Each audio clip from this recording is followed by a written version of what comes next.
Hi everyone, Fionnuala J here, just dropping by with a sneak peek at some exclusive content over on the Flop Culture Patreon.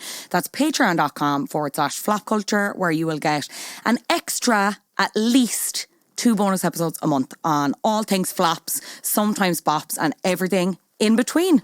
Hope you enjoyed this little preview. Brian Lloyd, how are you? Welcome back to the Flop Culture Patreon. How you doing? I'm good.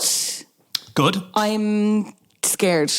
Okay, how are you scared? Well, you know, we talked a big game the last time we were here to talk about this TV show. It was already certified bop. Yeah. There, season 2. Mm-hmm. We're in season 3. Yeah. It's a show that means a lot to me. It's a show that I love. It's probably my favourite show. Mm-hmm.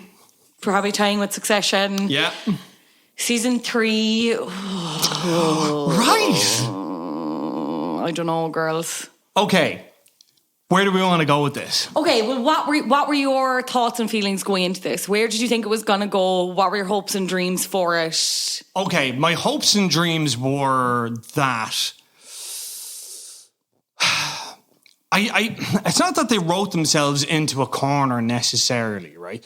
But, like, there was a very clear through line in both the first season and the second season. So Guy returns to his home city, you know, tries to set things right, tries to kind of deal with the trauma of, you know, his brother dying, trying to kind of understand why he's doing what he's doing in the first place. And then the second season was about the restaurant being built, okay? So you're thinking you're going into this, you're going to be like, right, okay, now you've made it. Or not even made it, but like the restaurant has begun, so what's going to happen now? How are you going to do that? And for, I would say 70, apologies to my dog Eddie. Eddie's fine. I would say for like 75% of the show, that was what they were doing. Like, to wit. The second and third episode were what I kind of wanted the show to be. In other words, second episode was all about like, you know, Carmi's like, right, we're doing a new menu every night. We're doing our non-negotiables. We're going for the star. We're going for the star. That's it. And the conflict that comes from making that decision, ensemble there. It's funny, but it's stressful. Yes. Yeah. And then the third episode was, as we know, it was basically Doors. It was like 1 month of service and them just barreling through it. And like, you know, the not even crushing, but like the constant just bam, bam, bam, bam, bam. They've got to be doing it every time. They've got to be doing it every time. They've got to be doing it every time. Doors, you know, great episode. 2 great episodes. The first episode, though, now, I appreciate a good recap as much as the next person, okay? What I don't need is one entire episode catching me up on everything.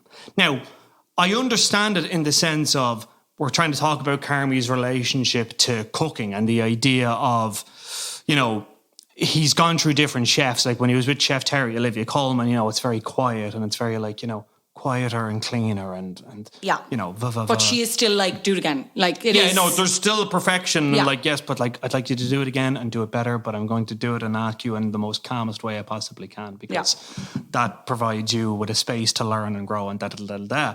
Whereas when Joel McHale, Jeff Winger turns up and he's all like, you're shit, do it better. You're shit, do it better. You're all just bullshit. And like that real, like right there at the side of his face and the difference between the two and like the compare and the contrast, like when he was out in that weird cult place.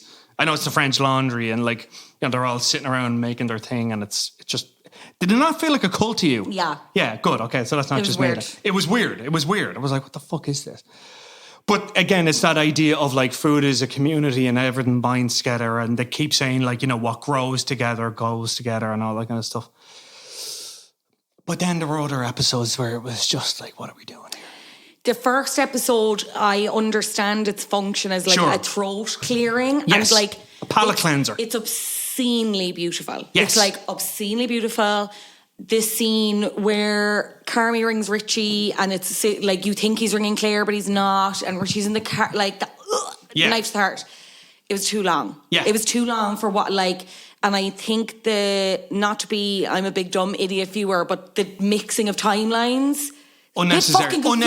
Unnecessary. Like start from, if we're starting from day one as the episode description like sets it up as. Yeah. Start from day one and then get us to the moment where he is ringing Richie and Richie's in the car. Like, don't be putting all this shit in the middle where it's like, where are we? And I get it's the whole thing of, we need to see how Carmy got to here, and he's a product of all of these experiences, not just Jeff Winger, not just Olivia Cote. It's like everything, the best and the worst, whatever. But it was just, I don't know, even with that music that runs all the way throughout. That's not Inch Nails, right? I think it's Trent Reznor, I think so, yeah. I think Dave Van Harder's going to kill me.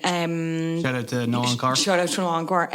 But every time that song started again, I was like, this doesn't know, like. I was like, this is too long. If it had been, I don't know, the first 20 minutes of the episode and the last 10 minutes, them wrap. I don't know, it was... There was a way it could have been done, yeah. It's such a hard start for people, and I think I can understand why people put that on and were like, oh what no, I hate this. I hate this. Yeah.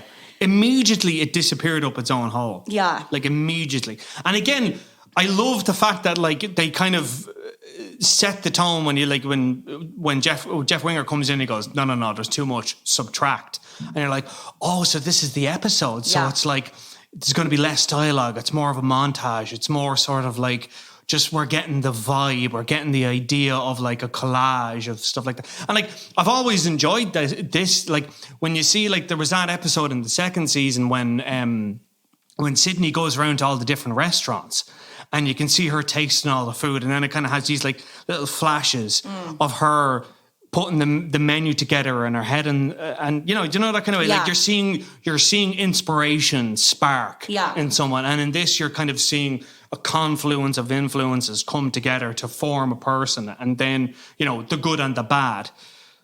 But like, there was a way of doing this. Like, you could have done this 10 minutes. You could have tacked that on somewhere else. I didn't need a whole fucking episode to ramp in, like, you know, that kind of way. We could have, it was left on a good point.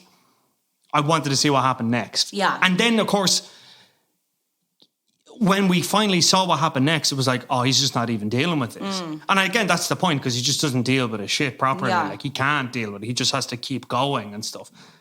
Fair enough. But again, it just,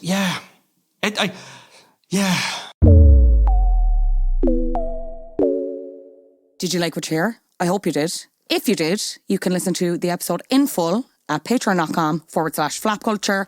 Other benefits to becoming a patron include getting the main episodes ad-free. We love that, girls. And you get them a little bit earlier than normal listeners too. So that's nice, isn't it? Why don't you join today? Patreon.com/flapculture. I'll see you there.